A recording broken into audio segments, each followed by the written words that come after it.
அனைவருக்கும் வணக்கம். பாரம்பரிய திருவள்ளுவர் குலவம்சம் பிரசன்ன ஜோதிடர் சுப மாரிமுத்து திருப்பூரிலிருந்து இந்த பதிவு உங்களுக்காக.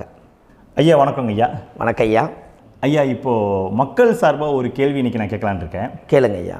ஐயா, அதாவது இந்த ஜாதகத்தில் முடக்கு இருக்கு, ஜாதகத்தையும் முடக்கிருச்சு, கண்டிப்பாக அதனால் வாழ்க்கையில் நிறைய பிரச்சனைகள் அப்படின்னு சொல்லி நிறைய பேர் கேட்குறாங்க. கண்டிப்பாங்க ஐயா. இந்த முடக்குங்கிறது என்னங்க ஐயா? அதற்கும் கர்மாவுக்கு ஏதாவது சம்மந்தம் இருக்காங்க ஐயா? ரொம்ப பற்றி சொன்னீங்கன்னா ரொம்ப உதவியாக இருக்குங்க. நல்ல கேள்விங்க ஐயா. இந்த கர்மாவே முதல்ல எங்கேருந்து வருது அப்படிங்கிறது தான் இப்போ நம்ம சொல்ல போகிறோம். இதுவரைக்கும் எத்தனையோ கருத்துக்களெல்லாம் நீங்கள் இந்த உலகத்தில் கேட்டிருப்பீங்க. ஆனால் இந்த பதிவில் நீங்கள் பொறுமையோடு இந்த கருத்தை ஒரு இனிமையோடு நிதானமாக கேட்டிங்கன்னா உங்களுடைய ஊழ்வினை கர்மா எங்கிருந்து உருவாச்சு, இதனுடைய இந்த கர்மானால் நாம் என்ன கஷ்டப்படுறோம், நாம் இந்த பூமியில் பிறக்கிறதுக்கு என்ன வரம் வாங்கி வந்தோம், நம்ம பாவ புண்ணியமெல்லாம் ஜாதக கட்டத்தில் போய் எப்படி எடுக்கிறது, நம்மளுடைய தோஷம்னு சொல்கிறோமே அந்த தோஷம் எப்படி கிரியேட் ஆகுது, நம்ம இந்த பூமியில் பிறக்கும்போது கொண்டு வந்த கர்மாவா, இல்லை கடவுளே நம்மளுக்கு ஒரு தண்டனையாக கொடுத்த கர்மாவா, இல்லை நம்ம இந்த பூமிக்கு வந்ததுக்கு அப்புறம் செய்த கர்மாவா, இது எல்லாத்தையுமே நம்ம பொறுமையாக கேட்கணும்னா கண்டிப்பாக இந்த பதிவை நீங்கள் பொறுமையோடு கேளுங்க. உங்களுக்கு இதில் ஒரு பெரிய ஒரு ரகசியம் ஒன்று அடங்கியிருக்குது. அந்த ரகசியத்தை தான் இன்றைக்கி இந்த உலகத்துக்கு அரங்கேற்றம் பண்ணுறேன். இந்த முடக்கு நம்ம ஐயா கேட்டதில் ஒரு அற்புதமான ஒரு விஷயம் என்ன அப்படின்னு கேட்டிங்கன்னா, முடக்குங்கிறது அந்த காலத்தில் பெரிய திறமையை கட்டி போட்டு வச்சுட்டா நம்மனால் அது இயங்க முடியுமா? முடியாது இல்லைங்களா ஐயா? முடியாது. அப்போது அதே மாதிரி ஜாதக கட்டத்தில் நமக்கு வேண்டிய யோகத்தை கடவுளே நம்மளுக்கு நாம் செய்த பாவத்தினால அது முடக்கி வச்சிருச்சுன்னா அந்த பாவகத்தை அந்த ஜாதகர் அனுபவிக்க முடியுமா? அனுபவிக்க முடியாது. அப்போது அந்த அனுபவிக்க முடியாமல் வெளி உலகத்தில் போய் நம்ம தேடி போன பிறவியில் செய்த பாவத்தை இந்த பிறவியில் நீங்கள் தேடி கண்டுபிடிச்சி வாழ்க்கையில் நீங்கள் எப்போ மேலுக்கு வர்றது? அப்போது அந்த கர்மா 12 ராசி கட்டத்துக்குள்ள 27 நட்சத்திரத்தில் 9 கிரகங்களுக்குள்ள ஒரு பெரிய ஒரு ஆத்துமாத்துமான கர்மா, உங்கள் பூர்வ ஜென்ம கர்மா இதுக்குள்ளே எங்கேயோ ஒரு இடத்துல முடங்கியிருக்குது. இந்த முடக்க மட்டும் உங்கள் ஜாதகத்தில் நீங்கள் கண்டுபிடிச்சிட்டிங்கன்னா ஹைலைட்டாக வாழ்கிறதுக்கு, இந்த உலகத்தில் சுதந்திரமான வாழ்க்கை வாழ்கிறதுக்கு ஒரு மிகப்பெரிய பொக்கிஷம் உங்கள் ஜாதகத்துக்குள்ளேயே இருக்குது. அப்போது அந்த ஜாதகத்துக்குள்ளே நாம் போன பிறவியில் நம்ம கர்மா நாம் என்ன செய்திருப்போன்னு உங்களுக்குள்ளே பெரிய குழப்பம் இருக்கும்.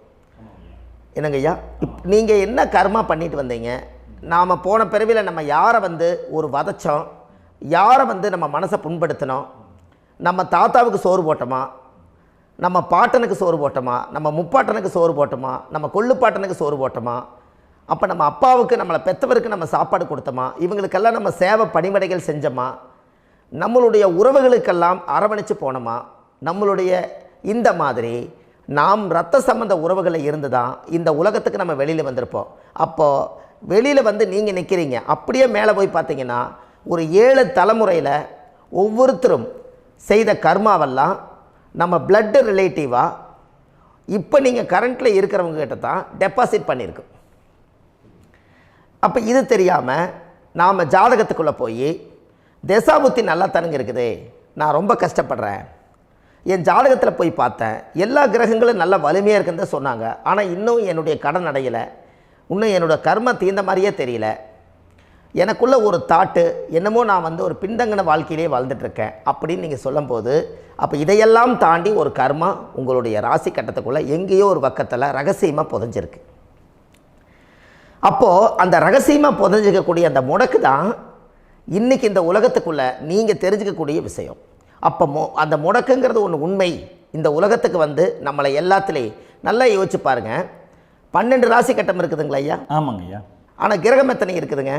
9 தான் இருக்குங்க ஐயா. ஆமாம், 12 ராசிக்கு 12 கட்டத்துக்கு 12 கிரகம் கொடுத்துருக்கலாமல்ல கடவுள். அப்போ ஏன் 3 கட்டத்தை மட்டும் எம்டி பண்ணி மீதி 9 கிரகத்தை வச்சுக்கிறாருன்னா, அப்போ நாம் செய்த 3 தலைமுறை கர்மாவுக்கு அது எந்த கட்டம் பிளாக் ஆகுதோ அந்த கட்டத்துக்குள்ளே ஏதோ ஒரு ரகசியம் இருக்கிறனால தானே எங்கேயோ ஒரு பக்கத்தில் நீங்கள் கண்டிப்பாக கர்மாவில் மாட்டுவீங்கிறது கடவுளே படைச்சு தானே இதை உருவாக்கியிருக்காரு. 12 ராசிக்கு 12 கட்டம் கொடுத்துருந்தா எங்கே நீங்கள் சுற்றி வந்தாலும் ஏதோ ஒரு வீட்டுக்குள்ளே போய் உட்காந்துக்கலாம். ஆனால் ஒரு வீடு சுத்தமாக இருக்குது, ஒரு வீட்டில் 4 கிரகம் இருக்குது, ஒரு வீட்டில் 3 கிரகம் இருக்குது, ஒரு வீட்டில் 5 கிரகம் இருக்குது, ஒரு 3 வீடு 4 வீடு காலியாக இருக்குது. அப்போ எங்கேயோ ஒரு ராசி கட்டத்துக்குள்ளேயே கடவுளுடைய கர்மா விளையாட்டு, அது ரகசிய விளையாட்டு தான். அப்போது இந்த இடத்துல தான் உங்கள் ஜாதகத்தில் முடக்கு இருக்குது. இந்த முடக்கை நீங்கள் எப்படியெல்லாம் அதை ஆராய்ச்சி பண்ணி கண்டுபிடிக்க முடியும் அப்படிங்கிற ஒரு விஷயத்தை தான் இன்றைக்கி நம்ம இந்த உலகத்துக்குள்ளே இதை நுழைக்க போகிறேன். இப்போ அப்பா செய்த பாவம்னு ஒன்று இருக்குமில்லங்க ஐயா, நம்ம அறியாத வயசில் தெரியாதில்ல, அப்பா செய்த பாவம்னு இருக்கும். அப்பாவுடைய சொத்து பிள்ளைக்குத்தானா, அப்பாவுடைய பாவம் பிள்ளைக்குத்தானே, என்னங்க ஐயா? சரி, அப்போ தாத்தா இருக்கிறாரு, தாத்தாவுடைய கர்மா உயிர் எங்கே எழுதி வைக்கிறாருங்க? அப்போது மகனை விட்டுறாரு. அப்போ தாத்தா மாதிரியே முகம் இருக்குது, தாத்தா மாதிரியே அவருடைய நடை உடை பாவனை இருக்குது, அவர் தாத்தாவுடைய ஜீனு தான் அப்படின்னு இவர் சொல்லும்போது, அப்போ தாத்தாவுடைய சொத்து பேரனுக்கு சொந்தம்னா தாத்தாவுடைய பாவம் எங்கே போகுங்க? Very good. அப்போ அப்போது இந்த கர்மா எப்படி டிரான்ஸ்ஃபர் ஆகுதுன்னு உங்களுக்கு தெரியுதா? அப்போ நீங்கள் போன பிறவியில் அந்த தாத்தாவுடைய பேரனை நீங்கள் பிறக்கிறதுக்கு கர்மம் உங்களை செயல்பட வச்சுருக்குது. அதனால் நீங்கள் தாத்தாங்கிறீங்க. அதனால் அந்த கௌரவமாக எங்கள் தாத்தா சம்பாரித்த சொத்து நான் தான் அனுபவிக்கணுங்கிற விதியை நீங்கள் உருவாக்கிறீங்க. அப்போது இந்த ஜாதகத்தில் அந்த ஊழ்வினை தோஷந்தான் ஏதோ ஒரு வழியில் உங்களை கர்மாவை செயல்படுத்துது. அதனால தான் இந்த ஜாதகத்தில் எந்த ஒரு முடக்கை எடுக்கிறதா இருந்தாலும் சூரியன் என்ற நட்சத்திரம் எதுவோ அந்த நட்சத்திரத்துக்கு எந்த வீடு முடக்காகுதோ அங்கே தான் உங்களுடைய கர்மா ஒளிஞ்சிருக்கும். இதுதான் உங்களுடைய பெரிய ஒரு பொக்கிஷமான ரகசியம். சரிங்க ஐயா, இப்போ இதில் நவகிரகங்கள் 9 இருக்கும்போது ஏன் சூரியனை மட்டும் நம்ம இதில் எடுத்துக்கணும்னு நீங்கள் சொல்கிறீங்க? நல்ல கேள்விங்க ஐயா. நீங்கள் கேட்டீங்க பார்த்தீங்களா, 9 நவகிரகம் இருக்கும்போது சூரியனை மட்டும், அந்த சூரியன் என்ற நட்சத்திரம் பிறக்கும்போது அந்த வீடு மட்டும் முடக்காகுன்னு நீங்கள் கேட்டீங்க இல்லையா? இதுதான் அற்புதமான கேள்வி. ஏன் அப்படின்னு கேட்டிங்கன்னா, சூரியன் அப்பாவோட உயிர் கரு போய் அம்மாவுடைய பனிக்கூடத்தில் கர்ப்பத்தில் வச்சு 10 மாதம் 300 நாள் சுமந்து நீங்கள் இந்த பூமிக்கு வெளியில் வரும்போது நீங்கள் என்ன பாவத்தை இவங்க விதைச்சாங்களோ அந்த கர்மாவை வாங்கிட்டு தான் நீங்கள் வெளியில் பிரசவமாகறீங்க. இதுதானே? அப்போ சூரியன் என்ற நட்சத்திரம், அந்த சூரியனுங்கிறது உயிர் கருவல்லவா, அப்பாவுடைய உயிரணுக்கள் அம்மாவுடைய கருவிக்குள்ளே போய் நாம் குழந்தை வடிவத்தில் இருந்து 300 நாள் பாவ உன்னித்த பதிவில் ஏட்டு எழுதி ஒரு ஜாதகத்தை கையில் கொடுத்து பிறந்த உடனே உங்களுக்கு ஒரு ஏட்டை பெரட்டி நீ இப்படித்தான் விதி, இனிமேல் இப்படித்தான் நீ வாழணும்னு சொல்லி உங்கள் கர்மாவை நீங்கள் கர்மாவோடு தானே வெளியில் பிறக்கிறீங்க. அப்போ சூரியன் என்ற நட்சத்திரம் தானே இந்த உலகத்துக்கு ஒரு பெரிய ஒரு மகத்துவம். இப்போ பாருங்கள், விடிய வரைக்கும் நம்ம முழிச்சிட்ருக்குறோம், காலையில் சூரிய உதயமானால் அவங்கவுங்க செயல்படுறோம். மீதி எல்லா கிரகங்களுக்குமே வெளிச்சத்தை கொடுக்கக்கூடிய சக்தி சூரியனுடைய பிம்ப ஒளிக்குத்தானே உண்டு, என்னங்க ஐயா? அதனால தான் மேசத்து உச்ச வீடுன்னு சொல்லி மேசத்தை உச்சம்னு சொல்லி சூரிய உச்சத்தை அங்கே தான் வச்சாங்க. அப்போது அந்த காலச்சக்கரத்துக்கு 5ஆம் இடம் பூர்வ புண்ணியஸ்தானத்தில் போய் சிம்மத்தில் கொண்டு போய் சூரியனை ஆட்சி வீடுன்னு வச்சாங்க. அப்போது சூரியனில் இருந்து தான் அந்த மையப்புள்ளி உருவாகுது. அப்போ உங்களுடைய ஜாதகத்தில் அந்த சூரியனாகப்பட்டவர் பிறக்கும்போது நீங்கள் உங்கள் ஜாதகத்தை நீங்கள் எடுத்துக்கங்க ஐயா. நீங்கள் இன்றைக்கே போய் கதவை திறந்து உங்கள் பெட்டியை திறந்து பீர்வாவுக்குள்ளே உங்களுடைய ஜாதகம் இருக்குது, அந்த ஜாதகத்தை எடுத்து ஜோதிடர்கிட்டையே நீங்கள் சந்தேகம் கேட்குறக்கு முன்பு நீங்களே உங்களுடைய கர்ம பற்றி தெரிஞ்சுக்கிறதுக்கு இந்த பதிவில் உங்களுக்கு ஒரு ரகசியத்தை சொல்லித்தரேன். உங்கள் ஜாதகத்தில் இப்போ இது வரைக்கும் ராசி கட்டத்தை நீங்கள் பார்த்துருப்பீங்க, ஆனால் பாதசாரம்னு ஒன்று இருக்கும் இல்லைங்களா? ராசிக்கு பாதசாரம்னு ஒன்று இருக்கும். சூரியன் என்ன நட்சத்திரத்தில் இருக்குது, சந்திரன் என்ன நட்சத்திரத்தில் இருக்குது, செவ்வாய் என்ன நட்சத்திரத்தில் இருக்குது, புதன் என்ன நட்சத்திர காலில் நிற்குது, இதெல்லாமே அந்த சாரம் இல்லாத ஜோதிடம் சோரம் போய்விடும். அதனால் அந்த சாரத்தில் நிற்கிது பார்த்தீங்களா கிரகம், அதில் இப்போ நீங்கள் உங்களுடைய ராசி கட்டத்தை ஓப்பன் பண்ணுங்கள். இதில் ராசி கட்டத்தில் சூரியன் என்ற நட்சத்திரம்னு ஒன்று இருக்கும் இல்லைங்களா? அது எதுவாக வேணாலும் இருந்துட்டு போட்டோம். அந்த நட்சத்திரம் தான் நீங்கள் பிறக்கும்போது தாயுடைய கருவறைக்குள்ள கரு உருவான நட்சத்திரமே அதுதான். புரிஞ்சுங்களா ஐயா? பிறக்கும்போது நீங்கள் அந்த கருவுடைய நட்சத்திரம் அப்பா வந்து கருவை உருவாக்கி கர்மாவை விதைச்சது அந்த சூரியன் என்ற நட்சத்திரம் தான். அந்த வீட்டுக்கு தான் இந்த ராசி கட்டத்தில் உங்களுக்கு முடக்கு உருவாகுது. புரிஞ்சுங்களா ஐயா? அப்போது ஒரு ஜாதகத்தில் சூரியன் என்ற நட்சத்திரம் எதுவோ அதுதான் உங்களுடைய கர்மா நட்சத்திரம். இப்போ நம்ம பிறக்காதுக்கு முன்னாடி அப்பா கட்டத்தில் அந்த கர்மா டெபாசிட் ஆகிருக்கும். அதை ட்ரான்ஸ்ஃபர் எப்படி பண்ணுறாரு? அவருக்கு ஒரு கல்யாணம் வச்சு அவர் குடும்ப வாழ்க்கையில் வாழ்ந்து நம்மளோட உயிர் கருவை கொண்டு போய் ஊராம் பொண்ணை கல்யாணம் பண்ணி பொண்டாட்டின்னு எடுத்துக்கொண்டு அந்த பொண்டாட்டிங்கிற உரிமையாகி இவருடைய உயிர் கரு உருவாகி வாரிசுகள் வெளியில் வருது. அதானங்க ஐயா? அப்போது அந்த சூரியன் என்ற நட்சத்திரம் தான் இந்த உலகத்தில் ஒரு பிரம்மாண்டமான நட்சத்திரம். இந்த நட்சத்திரம் உங்கள் மனசுக்குள்ளே ஏதாவது இருந்துச்சுன்னா உங்கள் வீட்டில் ஏதாவது ஒரு நல்ல விஷயங்கள் நீங்கள் பண்ணுறதா இருந்தால் அந்த கர்மா நட்சத்திரம் சூரியனுடைய நட்சத்திரம் இருக்குது பார்த்தீங்களா, அந்த நட்சத்திரத்தில் எந்த ஒரு சேவைகளும் செய்யக்கூடாது. அதுதான் கர்மா. அதை போய் நீங்கள் ஆக்டிவேட் பண்ணி விட்டீங்கன்னா அது முன்னோர்களை வந்து நீங்கள் வந்து தொந்தரவு பண்ண மாதிரி. அந்த கர்ம நட்சத்திரம் தான் உங்கள் வாழ்க்கையில் அது புதஞ்சிருக்கிறதா. இப்போ குழந்தை பிறந்தாலோ சீர் சீமந்தங்கள் நீங்கள் செய்கிறதாலோ கல்யாணம் முக்கிறதுனாலோ உங்கள் ஜென்ம நட்சத்திரத்தன்னைக்கு கல்யாணம் பண்ண வேண்டாம்னு சொல்லிக்கிறாங்கல்லங்க. உங்களுக்கு ஜென்ம நட்சத்திரத்துக்கு முன்னாடி உங்களை உருவாக்குன நட்சத்திரம் தான் ஜென்ம நட்சத்திரம். அப்போ சூரியன் என்ற நட்சத்திரம் அப்பாவுடைய ஜென்ம நட்சத்திரமாக அந்த ஊழ்வினை கர்மம் செயல்படுது. அப்போ அந்த முடக்கு யார் வழியில் வந்தது? முன்னோர்கள் வழியில் வந்தது. முன்னோர்கள் கட்டி வச்சது யாரைய? குலதெய்வத்தை. அப்போ அந்த குலதெய்வத்தை போய் சாமிக்கு போய் வீடு வாசல்லாம் வலித்து குலதெய்வத்தை போய் தேங்காய் பழம் பூ மாலை கல்கண்டு வாங்கி அர்ச்சனை பண்ணி ஒரு அன்னதானம் ஒன்று பண்ணிவிட்டு சாமிக்கு பொங்கல் வச்சு நைவேத்தியம் பண்ணிவிட்டு உங்கள் ஜாதகத்தை வச்சு பூஜை பண்ணிவிட்டு வாங்க. அதுக்கப்புறம் தான் உங்கள் கர்மாவை கண்டுபிடிக்கிறதுக்கு வழியே பிறக்கும். குலதெய்வத்தை வணங்காமல் கோவிந்தா கோவிந்தா என்று பல தெய்வத்தை வணங்கினாலும் பலனொன்றும் இல்லைன்னு அந்த காலத்தில் முன்னோர்கள் சொல்லி வச்சுக்கிறாங்களா இல்லைங்களா? அதனால் கண்டிப்பாக அதை கண்டுபிடிச்சி நீங்கள் அதுக்கு ஒரு நைவேத்தியம் பண்ணால் மட்டும்தான் முதல்ல உங்கள் 5ஆம் பாவம் முன்னோர்கள் அது வேலை செய்யும். குலதெய்வ ஆலயத்துக்கு போயிட்டு வாங்க. போயிட்டு வந்துட்டு இந்த கர்மவினை தோஷத்தை நிவர்த்தி பண்ணுறதுக்குண்டான சரியான பரிகாரத்தை நம்ம எடுப்போம். அப்போது உண்மையாலுமே ஒரு ராசி கட்டத்துக்குள்ளே இந்த மாதிரி ஒரு அந்த கர்ம தோஷம் இருப்பதனால இந்த கர்மா தோஷத்துக்கு அந்த முடக்க தோஷங்கிறத நீங்கள் எடுத்து அதை கண்டுபிடிச்சி அந்த சூரியன் என்ற நட்சத்திரம் எந்த ராசி கட்டத்தில் போய் முடக்காயிருக்குதோ அந்த முடக்கு எந்த பாவகம் வந்து நம்மளுக்கு லாக் ஆகிருக்குதோ அந்த பாவகத்துக்கு உண்டான பரிகாரங்கள் அதுக்குரிய ஸ்தலங்கள் அந்த கோவில்களில் போய் சுவாமிக்கு தேங்காய் பழம் பூமாலை கல்கண்டு வாங்கி அர்ச்சனை பண்ணி நீங்கள் இந்த கோவிலுக்குள்ளே போய் உட்காந்து சாமி கும்பிட்டு வந்தீங்கன்னா உங்களுடைய ஜாதகத்தில் இருக்கக்கூடிய அந்த முடக்கு தோசை நீங்கி வாழ்க்கையில் நீங்கள் எதை சாதிக்க வந்தீங்களோ அந்த சாதனையை நீங்கள் சாதிச்சிட்ருப்பீங்க. புரிஞ்சுங்களா ஐயா? ஏன் அப்படின்னா அந்த முடக்கு நட்சத்திரத்துக்குள்ளே தான் ஒரு தோஷம் இருக்குது. இப்போ அந்த காலத்தில் பாருங்கள் ஐயா, முன்னோர்கள் எல்லாம் நிறைய பேர் கோவில் கட்டி வச்சுட்டு போயிருக்காங்களா இல்லைங்களா? இந்த கோவில் எதுக்காக கட்டி வச்சுக்கிறாங்கன்னா அவங்க கட்டினவங்களுக்கும் அந்த முடக்கு தோஷம் இருந்திருக்குது. ராஜாக்கள் இருந்திருக்குது, மன்னர்கள் காலத்தில் இருந்திருக்குது, ஜமீன்தார் காலத்தில் இருந்திருக்குது.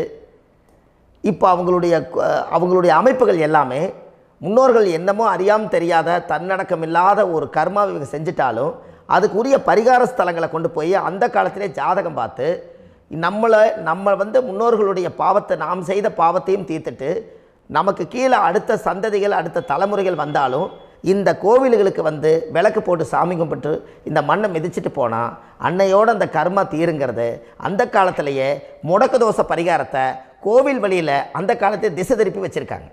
அப்போ நீங்கள் கோவிலுக்கு போகாமல் கண்டிப்பாக இந்த பரிகாரத்தை நீங்கள் உடைக்க முடியாது. ஏன் உடைக்க முடியாதுன்னா இப்போ நீங்கள் எத்தனை வருஷம் வாழ்கிறீங்க ஐயா? 120 வருஷமே வச்சுக்கோங்க. சூரியன் திசை 6 வருஷம், சந்திரன் திசை 10 வருஷம், செவ்வாய் திசை 7 வருஷம், ராகு திசை 18 வருஷம், குரு திசை 16 வருஷம், சனி திசை 19 வருஷம், புதன் திசை 17 வருஷம், கேது திசை 7 வருஷம், சுக்கிரன் திசை 20 வருஷம். இப்போ நான் சொன்ன டோட்டலெல்லாம் கூட்டிங்கன்னா 120 வருஷம் வரும். இது ஒரு மனிதர் பிறந்து பூரண ஆயுளோடு வாழ்ந்தால் இந்த 120 வருஷம் வாழ்ந்தால் அவர் இந்த பூலோக பதவி விட்டு சிவலோக பதவி போயிடுவார். அதுக்கு பேர் தான் பூரண ஆயுள் என்று பொருள். அப்போ இந்த பூரண ஆயுளை வாழ்ந்தவருக்கு 120 வருஷம். கோயில் எத்தனை வருஷம் வாழுதுங்க ஐயா? கோயில் பழங்காலத்து கோயிலெல்லாம் எத்தனை வருஷம் வாழுதுங்க? 12 வருஷத்துக்கு கும்பாபிஷேகம். அது ஓகே, அது பரவாயில்ல. 12 வருஷத்துக்கு ஒருக்கா பழசை புதுப்பிச்சு கும்பாபிஷேகம் பண்ணி மறுபடியும் அதுக்கு பவர் ஊட்டி சக்தி ஊட்டி அதுக்கு உருவேற்றுறாங்க.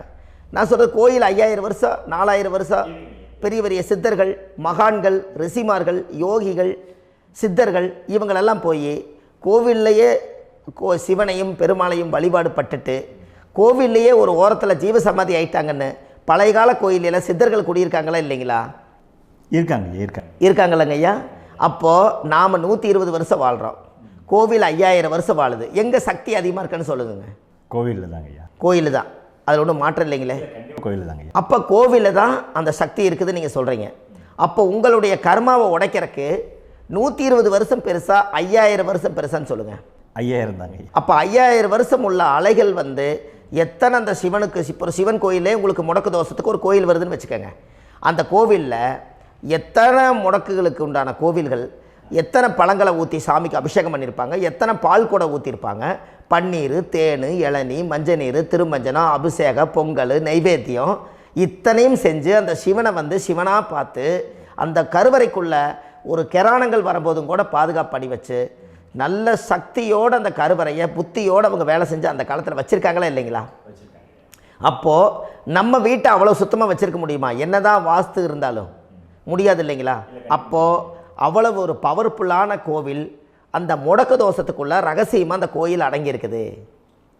உங்கள் ஜாதகத்துக்குள்ளே உண்மையாலுமே ஊழ்வினை கோயில், கர்மவினை கோயில் அதுக்குள்ளே இருக்குது. அந்த ஜாதகத்தை கணிச்சு பார்த்தா கரெக்டாக உங்களுடைய ஜாதகத்தில் அப்பாவுடைய கருவறையிலேருந்து உயிர் உருவாகிற நேரத்தில் இருந்து இப்போ வரைக்கும் நீங்கள் கரண்ட்டில் வாழ வரைக்கும் அந்த கர்ம கூட வர்றதை ஒரே ஒரு இடத்துல போனால் மட்டும்தான் விட்டுட்டு வர முடியும். அது எந்த வீடு அப்படின்னு கேட்டால் உங்களுக்கு அப்பாவுடைய கர்மா வழியில் போய் அந்த கோவில் பழையகால கோயில், பழையகால தெய்வங்கள், அந்த கோவில் தான் உங்கள் ஜாதகத்துக்குள்ள ரகசியமாக இருக்கும். அது ஏன் இந்த பதிவில் உங்களால் சொல்ல முடியாது அப்படின்னா, இந்த பதிவில் ஏன் உங்க சொல்ல முடியாதுன்னா உங்கள் ஜாதகம் தெரியாமல் என்ன கோயிலை நீங்கள் சொல்லுவீங்க? இப்போ பொதுவாக ஒரு நட்சத்திரத்துக்கு ஏதோ ஒரு கோவிலை அவங்க சொல்லி நீங்கள் போயிட்டு வர்றீங்கன்னு வச்சுக்கோங்க. ஆனால் அது வேலை செய்யலைன்னா நம்மளுக்கு என்னங்க இவ்வளோ கஷ்டப்பட்டு போய் அதை பலனடையிலேன்னு கேள்வி கேட்டக்கூடாது. உங்கள் ஜாதகத்தை நீங்கள் கொண்டாங்க, உங்கள் டேட் ஆஃப் பர்த் டயத்தை போட்டு ஜாதகத்தை கணிச்சு நீங்கள் சூரியன் என்ற நட்சத்திரத்துக்கு உங்களுடைய கர்மவினை கோவில் யார், உங்களுடைய முடக்கு யார், ஊழ்வனை தோஷத்துக்கு உண்டானவர் யார், தாய் வழி கர்மா யார், தந்தை வழி கர்மா எது, நீங்கள் பிறக்கும்போது வந்த கர்மா என்ன, இது எல்லாம் கணிக்காமல் பொதுவாக ஒரு கோயிலில் போய் நீங்கள் பாட்டுக்கு சாமி கும்பிட்டு வந்தால் பலன் எப்படி கிடைக்கும்? கண்டிப்பாக கிடைக்காதுங்க ஐயா. என்னங்க ஐயா? அது தெரிஞ்சு பண்ணாதான் சரியா? ஒரு டாக்டர்கிட்ட போகிறீங்க,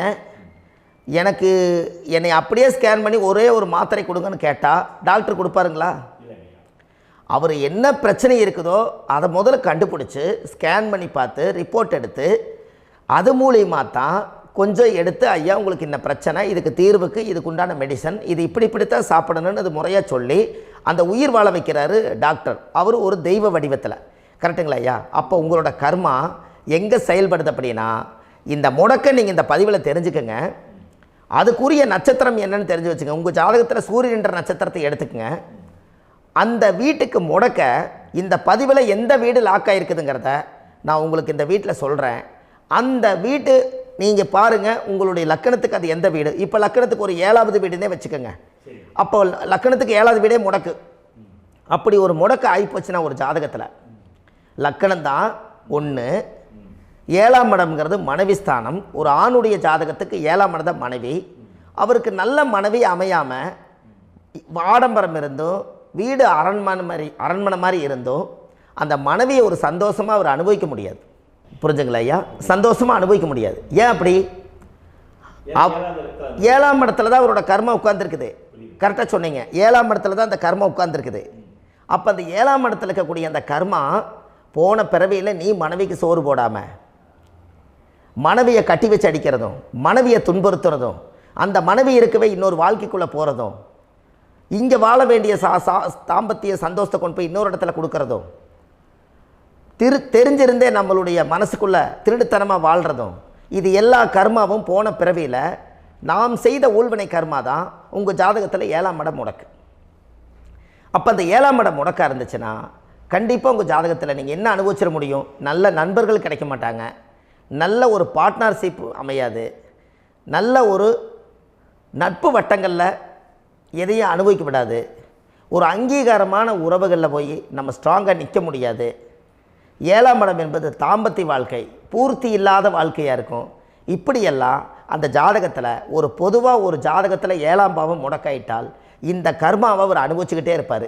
இது எப்போத்தான் அதுக்கு ஒரு தீர்வு வேணுங்கய்யா? அந்த கோயில் எதுன்னு நீங்கள் கரெக்டாக சொன்னீங்க. இப்போ இது மனிதனால் செயல்படுது. மனிதர்கள் தான் கோயிலை கட்டி வச்சாங்க. தெய்வத்தை விட ஒரு காலத்தில் மனிதர்களுக்கு மகிமை ஜாஸ்தி. ஏன்னா சாதாரண ஒரு மண் பூமியாக இருந்த இடத்த மனிதர்கள் தான் கோயில் கட்டி ஒரு மகிமைப்படுத்தி புண்ணியம் பண்ணி வச்சாங்க. மனிதர்களுக்கு சக்தி அதிகம்தான், ஆனால் பிரபஞ்சத்துக்கு அதை விட சக்தி அதிகம் அல்லவா? ஐயா, நீங்கள் கோவிலுக்கு போய் அந்த கர்மா உடைக்கிறதுக்கு கோவிலில் சக்தி இருக்குது, ரைட்டு. ஆனால் நம்ம வீட்டுக்கும் கோயிலுக்கும் ஒரு மிகப்பெரிய தொடர்பு என்னென்னா, அந்த கோயில் கட்டுறவங்க எல்லாமே பழைய காலத்து கோயிலெல்லாம் பாருங்கள், பஞ்சபூதத்தை வச்சு கட்டியிருப்பாங்க. பஞ்சபூதத்தை வச்சு தான் கட்டுவாங்க கோயில். அது உங்களுக்கு தெரியணும் இல்லைங்களா?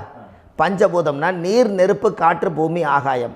இந்த பஞ்சபூதத்தினுடைய சக்திகள் எல்லாம் ஒரே நேர்கோட்டுக்கு என்னைக்கு வருதோ அன்னைக்கு தான் அந்த கோவிலுடைய பாலக்கால் போட்டு 1000-2000 வருஷம் நிலச்சி நிற்கிறது. காரணம், இந்த பிரபஞ்சத்தில் பஞ்சபூதம் எப்படி நிலச்சி நிற்குதோ அதுபோல் 5000 வருஷம் நிற்கிறதுக்கு அந்த பஞ்சபூத சக்தி வச்சு தான் சாமி சிலையை பிரதிஷ்டை பண்ணி வச்சுருப்பாங்க. அதனால தான் இந்த கோயில்கள் எல்லாம் 5000 வருஷமாயும் எத்தனையோ கிராணங்களை எல்லாம் தப்பிச்சிருக்கிறதுக்கு காரணம்.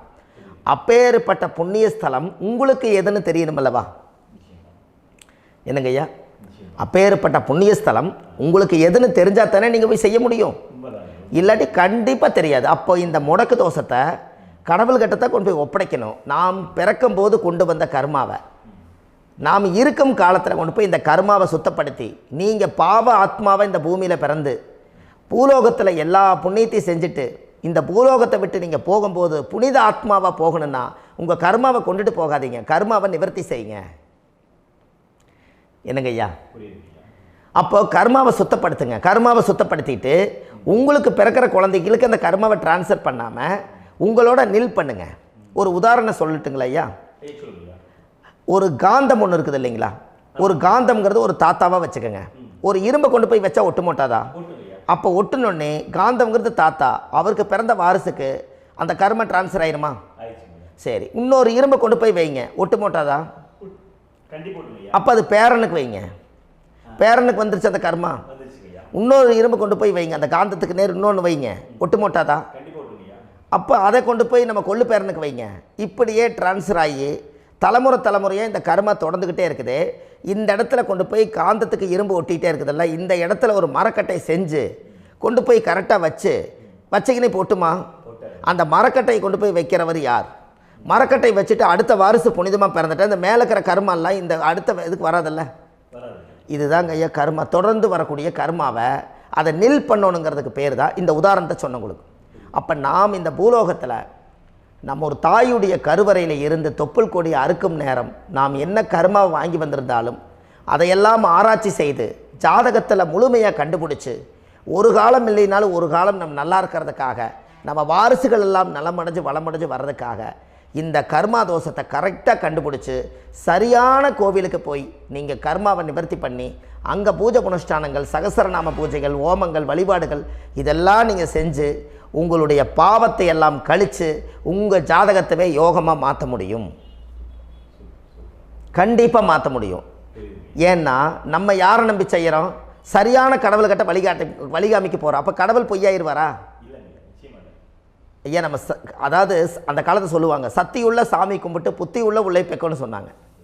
16 வதபதன்னு பெக்கலை, எல்லாம் அறிவோடு பெற்றாங்க. அதனால் எல்லாமே தாய் தந்தைகள் பேச்சை கேட்டாங்க. அன்றைக்கி எல்லாருமே தாய் தந்தைகளுக்கு தூணாக நின்னாங்க.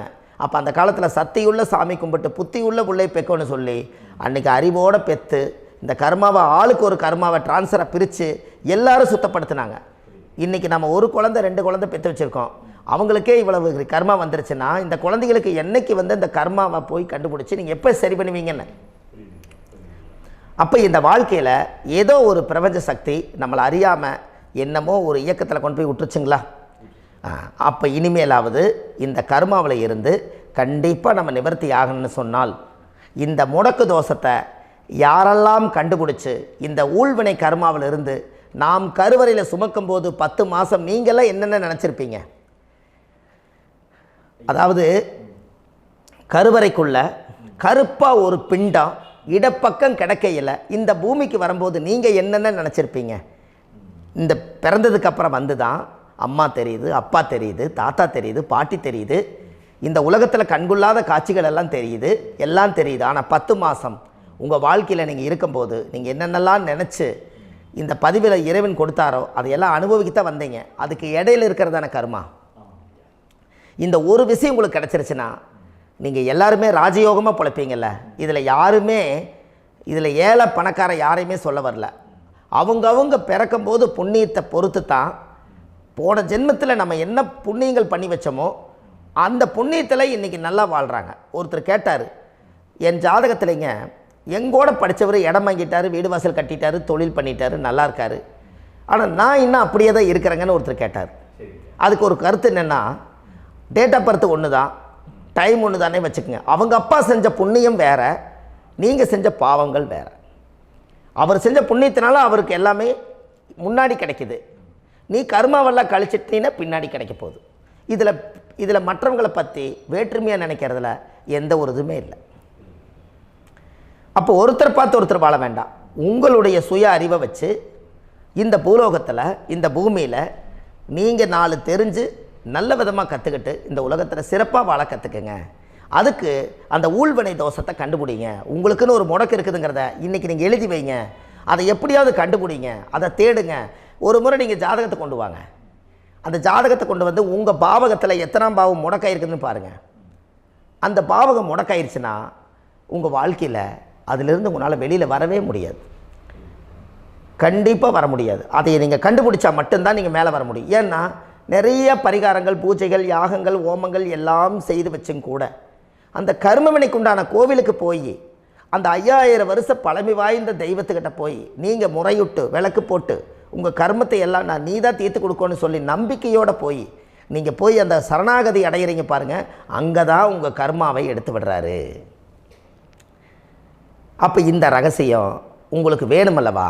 அப்போ உங்கள் ஜாதகத்தில் எங்கே முடங்கி அதுக்குரிய கோவில்கள் எல்லாம் என்ன, அதுக்கு தான பரிகாரம் என்ன, அதுக்கு நீர் பரிகாரம் என்ன, யாத்திரை பரிகாரங்கள் என்ன, நீங்கள் வீட்டில் இருந்தே செயல்படுத்தக்கூடிய பரிகாரங்கள் என்ன, பரிகாரம் கோவிலுக்கு போய்த்தான் நடக்குமா, இல்லை நாம் வீட்டில் வச்சு வணங்குறதுனால நடக்குமா, நாம் செய்யக்கூடிய தர்ம பரிகாரங்கள் என்ன, தான பரிகாரங்கள் என்ன, இப்படி பல விதமாக இருக்கிறனால உங்கள் ஜாதகத்துக்கு எந்த மாதிரி பரிகாரம் கனெக்ட் ஆகுதுங்கிறது தெரியணும். இது தெரியாமல் கண்டிப்பாக உங்களால் செயல்படுத்துறது ரொம்ப கஷ்டம். இதனால் இதை நீங்கள் தெரிஞ்சுக்கணும்னா இப்போ நம்ம பாருங்கள், நீங்கள் அந்த தெரிஞ்சுக்கிட்டாலே உங்கள் வாழ்க்கையில் ஒரு டைம் தான் நீங்கள் தெரிஞ்சுக்க போகிறீங்க. உங்களுடைய கர்மா என்ன, நீங்கள் எங்கே செயல்பட்டு போயிட்டுருக்கிறீங்க, உங்கள் போகிற பாதை சரியா இல்லை அந்த பாதையில் முள்ளு கல் இருக்குதா, இது எல்லாம் உங்களுக்கு தெரியலனா இந்த முடக்கை கண்டுபிடிக்கக்கூடிய சக்தி வாய்ந்த இந்த கர்மாவை நிவர்த்தி பண்ணுறதுக்கு வழிகள் இருக்குது. அதனால் நீங்கள் கண்டிப்பாக இந்த முடக்கை தெரிஞ்சுக்கணும். இந்த முடக்கு ராசினா என்ன உண்மையாலுமே உங்கள் வாழ்க்கையில் நீங்கள் தெரிஞ்சு இனிமேல் உங்கள் வாழ்க்கையில் இதுவரையிலும் கர்மாவுக்குள்ளேயே கஷ்டப்பட்டீங்க, வழி தெரியாமல் கண்ணை கட்டி காட்டில் விட்ட மாதிரி இருந்தீங்க. இனி அப்படி இருக்க வேண்டாம். உங்கள் ஜாதகத்தில் 12 ராசி கட்டத்தில் 9 கிரகம் போகும், மீனி 3 கிரகம், 3 கட்டம் உங்களுக்கு எங்கேயோ ஒரு பக்கத்தில் 3 கட்டம் எம்டியாக தான் இருக்கும். கரெக்டுங்களா? அது இல்லாமல் ஒரு ஜாதகம் பிறக்காது. ஏன்னா 9 கிரகத்துக்கு 9 கணக்கு போட்டால் 3 கட்டம் எம்டியாக தான் நிற்குது. அந்த கட்டத்துக்குள்ளே எந்த நட்சத்திரத்தில், எந்த சாரத்தில், எத்தனாவது டிகிரியில், எத்தனாவது பாதசாரத்தில், எத்தனை வெகுளையில், எத்தனை செகண்டுக்குள்ளே இந்த கர்மா உள்ளே புகுந்து உங்களை செயல்படுத்துதுங்கிறத கண்டிப்பாக உங்கள் ஜாதகத்தை கொடுங்க. பார்த்து இந்த விஷயத்தை சொல்கிறேன், நீங்கள் அந்த இடத்துக்கு போய் நிவர்த்தி பண்ணிவிட்டு உங்கள் வாழ்க்கையில் கொஞ்சம் காலம் வாழ போகிறீங்க. பாருங்கள், பிறந்ததுலேருந்து 20 வருஷத்துக்குள்ளே இளமையாக வாழ்கிறீங்க, குழந்தையாக வாழ்கிறீங்க. 20லேருந்து 40 வயசுக்குள்ளே தான் உங்களுக்கு ஒரு பொண்ணை பார்த்து கல்யாணம் பண்ணி ஒரு கரு உருவாக்குறீங்க. அதுக்கப்புறம் 40லேருந்து 60க்குள்ளே குழந்தை பெற்று கடமை முடிச்சிடுறீங்க. 60 வயசுக்கு மேலே ரிட்டையர்ட் ஆகிடுறீங்க. இந்த 20க்கும் 60க்கும் இல்லாத 20லேருந்து இந்த 40 வயசுக்குள்ளே உங்களோட தேடல் என்னவோ அது வாழ வேண்டிய சுகபோகமான வாழ்க்கை எல்லாமே அந்த 40க்குள்ளே தான் இருக்குது. இந்த 40க்குள்ளே இருக்கக்கூடிய வாழ்க்கையை இந்த கர்மா தெரியாமல் காலத்தை வீணாக்க வேண்டாம். வாழ வேண்டிய வயசில் நீங்கள் வாழணும். அதுக்குரிய கர்மாவை நீங்கள் சுத்தப்படுத்துங்க. எப்படியெல்லாம் நீங்கள் சந்தோஷமாக வாழ்கிறீங்கன்னு எனக்கு ஒரு தகவல் கொடுங்க. வேறு லெவலில் நீங்கள் இருப்பீங்க. கண்டிப்பாக இந்த பதிவில் உங்களுக்கு நான் இந்த விஷயத்தை கொடுக்க போகிறேன். இந்த முடக்கு நட்சத்திரங்கள் என்ன அப்படிங்கிறத இந்த பதிவில் நீங்கள் ஒரு நோட் ஒன்று எடுத்துக்கோங்க, குறித்து வச்சுக்கோங்க. இதில் இருந்து அவங்கவுங்களுக்கு முடக்கு நட்சத்திரம் என்னங்கிறத இந்த பதிவில் நான் உங்களுக்கு கொடுக்குறேன். இந்த வீடு தான் அது முடக்குங்கிறத சொல்கிறேன். இதையெல்லாம் நீங்கள் தெரிஞ்சு உங்கள் ஜாதகத்தவே நீங்கள் முடக்கு எடுத்து கண்டிப்பாக உங்கள் வாழ்க்கையில் நீங்கள் நல்லா இருப்பீங்க. அதுக்கு ஒரு நோட் எடுத்து வச்சுக்கோங்க. இது வரைக்கும் கர்மாவை பற்றி நம்ம பேசினோம். உங்கள் ஜாதகத்தில் சூரியன் என்ற நட்சத்திரத்துக்கு தான் முடக்குன்னு சொன்னீங்களே, எந்த வீடுங்கிற ரகசியத்தை இன்றைக்கி நம்ம எல்லோரும் தெரிஞ்சுக்கலாமா? இத்தனை காலமாக நீங்கள் தெரிஞ்சுக்காத ஒரு ரகசியத்தை இன்றைக்கி உங்கள் ஜாதக கட்டத்தில் நீங்களே முடக்க கண்டுபிடிச்சி அதுக்குண்டான பலனை தேட போகிறீங்க. அந்த தேடல் தான் உங்களை கொண்டு போய் உட்கார வைக்க போகுது. ஒரு உதாரணம், உங்கள் ஜாதகத்தில் பாதசாரம் இருக்குது அல்லவா? அந்த பாதசாரத்தில் சூரியன் என்ற நட்சத்திரம், சூரியன் நின்ற நட்சத்திரம் பாதசாரத்தில் கரெக்டாக எடுங்க. சூரியன் என்ற நட்சத்திரம், சித்திரை நட்சத்திரத்தில் சூரியன் நின்றுட்டா கும்பம் தான் உங்கள் வீட்டுக்கு முடக்கு. அப்போ காலச்சக்கரத்துக்கு அது 11, அது மூத்தவருடைய வீடு. அப்போ மூத்த சகோதரர்களை முடக்கி வச்சுக்கிறீங்க நீங்கள். கும்பம் என்பது ஒரு குடம், பானையில் காசு போட்டு வைக்கிற இடம் முடக்கானா நம்மளுக்கு காசு தங்காது. சனி என்பது சித்தப்பாவளி, பங்காளியுடைய உறவோ சித்தப்பாவளியோட உறவுகளோ நம்மளுக்கு நிலச்சி நிற்காது.